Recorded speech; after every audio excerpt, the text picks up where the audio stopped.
I think that there's some wounding that we never get over. We just learn how to name it, and we live with it, and it informs who we are and what we are and what we will become. Hopefully the wounding won't be so great that we can never recover. Some people can't recover or don't. I don't know. I don't ever want to say can't, but don't recover from their wounding. But I do believe, I mean, I'm going to talk in a minute about the inner community, and it's in that inner community that that wounding has to be addressed, or else it continues to come up and kick us around, you know. So yes, Kevin, I think that your father having an eternal wounding from poverty makes a lot of sense to me, and it just becomes a part of your narrative. And you kind of have to always be conversant with that part of yourself and looking at that part of yourself. And the time when it becomes negative is if you don't know what it is.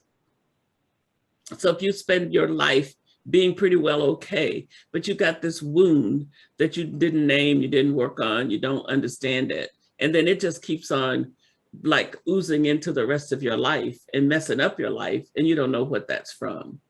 People tend to go down the road of addictions with that too, you know, well, because you gotta make yourself feel better some kind of way.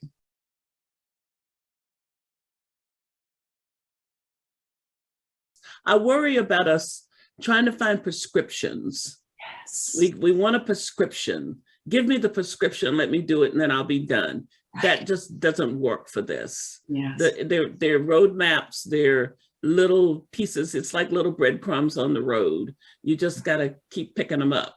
And right. And you pick up some, and then you keep getting led to some more.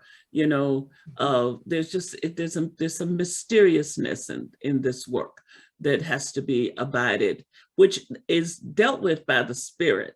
Yes. You know, we prepare, we think, we learn, we do whatever, and we bring our best self to the table, and then the Spirit does what it does. Right. And we don't get to have much of anything to say about that, except to just try to have an open heart. Right, right. So I really appreciate all of you for your being in this conversation, for being on this screen, because you didn't have to come here this morning, and you did. And that's important. And we need to never stop affirming one another and encouraging one another, because the work is hard and tiring and frightening. And for people of color, we're sick of it. We're just sick of it. We're sick of having to do it. We're sick of racism. We're sick of it. But we can't afford to be sick of it, because we have to keep going. We have to build on the legacy. We have to keep being faithful. So thank you for your faithfulness to every one of you. James Baldwin has said, you can't heal everything you can name, but you won't heal anything that you don't name. You know, so naming the historical woundedness, naming the race, the systemic, the paradigm of systemic racism that the country was constructed upon, naming all of that is important. And that's part of why it's so disconcerting to hear people now wanting to say, we can't teach the history. You know, to try to avoid the history is like trying to avoid reality. You know, I mean, it's part of the reality. It's part of our narrative. It's part of who we are. It's not going anywhere. And whether we talk about it or not, it's going to be there. And so it just feels so pitiful to me for these, you know, school districts wanting to ban books and ban theories. I mean, they're just so not connected to how you find the truth and where healing could come from. And I know it's grounded in fear and wanting to hold on to the status quo. And unfortunately for those folks, they don't understand that the change is going to come regardless of what they do. You know, there is no way to stop the change that's going to come. People will be free in this world. Human beings were not made to be slaves or enslaved. they will be free, and they will get free however they can. And our best bet is to try to understand some of that and be on board with it. Rather, it's like standing in your house and the tidal wave is coming and you think you can hold the door shut. You won't have much luck doing that. You'd be much better to vacate the house. And people need to vacate these ways of thinking that they don't understand. But our job is to keep on saying the tidal wave is coming, and we're helping it to come, and we will help you leave your house if you're willing to go. We will hold your hand, actually, because we know it's scary to leave your house.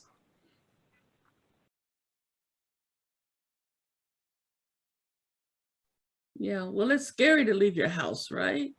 I mean, you've been living in that narrative for most of your life, and now somebody tells you it's built on a bunch of stuff you didn't know, or you heard and you didn't pay attention to, or that you might not have built the house on the right foundation.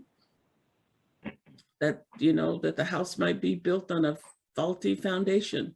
And then what are you going to do with your grandparents and your aunts and uncles if that's the case? Because they stood in that foundation. So it's a complicated thing.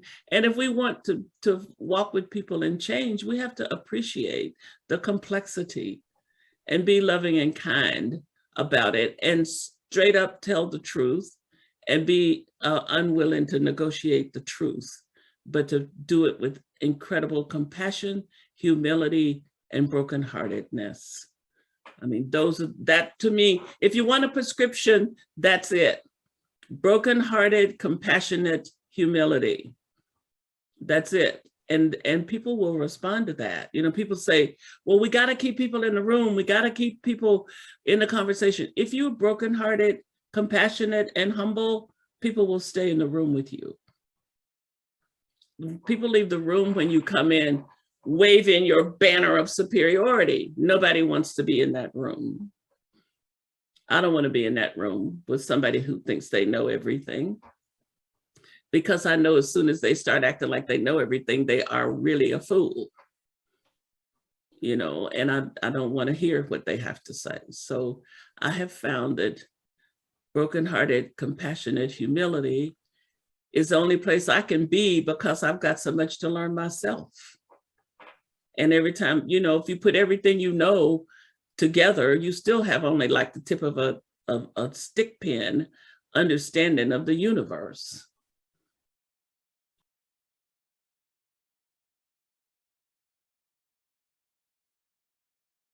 Yes, I think that I said, and I hope you understand this, that I think white men have a DNA restriction that makes it difficult for them to be able to ask questions.